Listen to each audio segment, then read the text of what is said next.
नमस्कार, मैं railwaymen Vipin. Friends, कैसे हैं? आशा करता हूं आप सभी लोग अच्छे और स्वस्थ होंगे।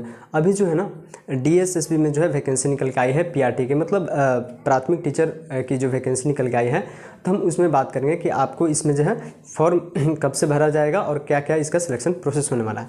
तो चलिए हम वीडियो को शुरुआत करते हैं। उससे पहले रिक्वेस्ट है कि अगर आप इस चैनल पर नए हैं तो चैनल को जरूर सब्सक्राइब कर लीजिएगा, क्योंकि मैं हमेशा आपके लिए जो ऑथेंटिक और जेन्युइन वैकेंसी इस पर लेके आते रहता हूँ। इसमें देखिए, प्राइमरी टीचर की जो नई वैकेंसी आई है, इसमें करीब करीब आपका पोस्ट जो है ना वो 1180 जो है आपका टोटल पोस्ट इसमें होने वाला है। तो इसमें कैटेगरी वाइज जो पोस्ट है वो देख लीजिए। अगर आप ईवर कैटेगरी से बिलोंग करते हैं ना तो आपके लिए 502 सीट होगा, और ईडब्ल्यूएस से हैं तो 137, और ओबीसी से हैं तो 302, एससी कैटेगरी के लिए 166 और एसटी कैटेगरी के लिए 69 पोस्ट इसमें रिजर्व किया गया है। इसमें देखिए, इसका जो है ऑनलाइन का जो प्रोसेस स्टार्ट होने वाला है वो फ्रेंड्स आपका 17 सितंबर से स्टार्ट हो जाएगा, और लास्ट जो है ना वो 16 अक्टूबर तक इसका प्रोसेस चलने वाला है। ठीक है।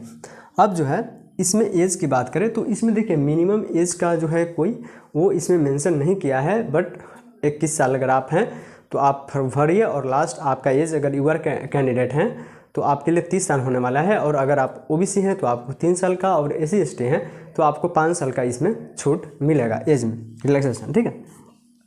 तो यहाँ पे आप लोगों ने एज देख लिया। अब हम बात करेंगे कि फ़ी का। अगर फ़ी के बारे में बात करें ना तो अगर आप ओबीसी, यूआर और ईडब्ल्यूएस कैंडिडेट हैं तो आपके लिए 100 रुपये रखा गया है, और अगर आप एससी एसटी और पीडब्ल्यूडी कैंडिडेट हैं तो आपके लिए जो है इसमें कोई भी फीस नहीं देना होगा।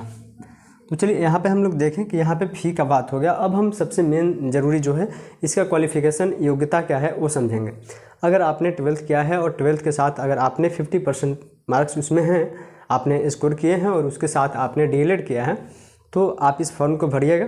ठीक है। उसके बाद अगर आपने भी ग्रेजुएशन भी किया है, ग्रेजुएशन के बाद अगर आपने डीएलएड किया है तो आप इस फॉर्म को भर सकते हैं। क्योंकि देखिए इसके बाद जो है अगर डीएलएड आपने ग्रेजुएशन के बाद किया है तो आपको सीटेट का जो फर्स्ट पेपर होता है, आपको पता है कि सीटेट में जो है 2 पेपर होता है, एक फर्स्ट पेपर एक सेकंड पेपर। फर्स्ट पेपर में जो है पता है कि आपको प्राइमरी के लिए होता है, और सेकंड पेपर में जो है जैसे मिडिल और हाई स्कूल वगैरह का होता है, जैसे 6 to 8 और फिर 9th 10th वगैरह आते हैं इसमें पेपर 2 में। तो आपको जो है पेपर फर्स्ट जो है सीटेट का वो क्वालिफाई होना चाहिए।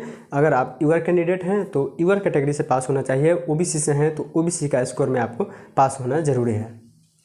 तो ये हो गया ग्रेजुएशन का। उसके बाद देखिए इसमें जो है आपका एक बात और ध्यान रखिएगा कि मैट्रिक में जो है कम से कम हिंदी, इंग्लिश और उर्दू वगैरह एक सब्जेक्ट आपको मतलब पास होना ज़रूरी है। तो खास करके जो भी हिंदी भाषी एरिया से हैं, जाके भारत के कहीं से भी एरिया से हैं तो वो तो एक न एक सब्जेक्ट में पास होंगे ही, तो ये कोई मतलब बड़ी बात नहीं है।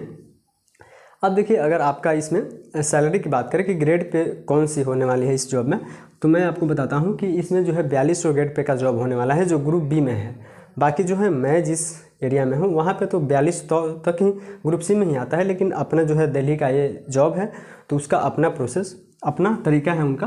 तो इसमें जो है ग्रुप बी का होने वाला है। इसमें बेसिक आपको 35,400 से स्टार्ट होगा।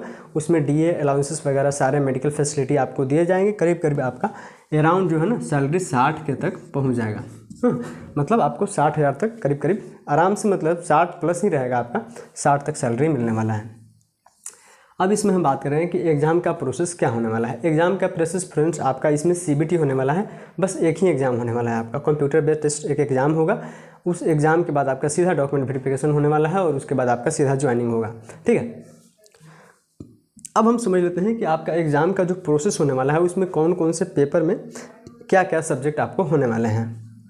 देखिए इसमें 2 तरह का होगा, एक सेक्शन ए और एक सेक्शन बी। तो हम समझेंगे कि एग्ज़ाम का जो है सेक्शन ए और सेक्शन बी क्या है। इसमें सेक्शन ए में आपको है जीएस जीके रहेंगे, जिससे आपको 20 क्वेश्चन रहेंगे।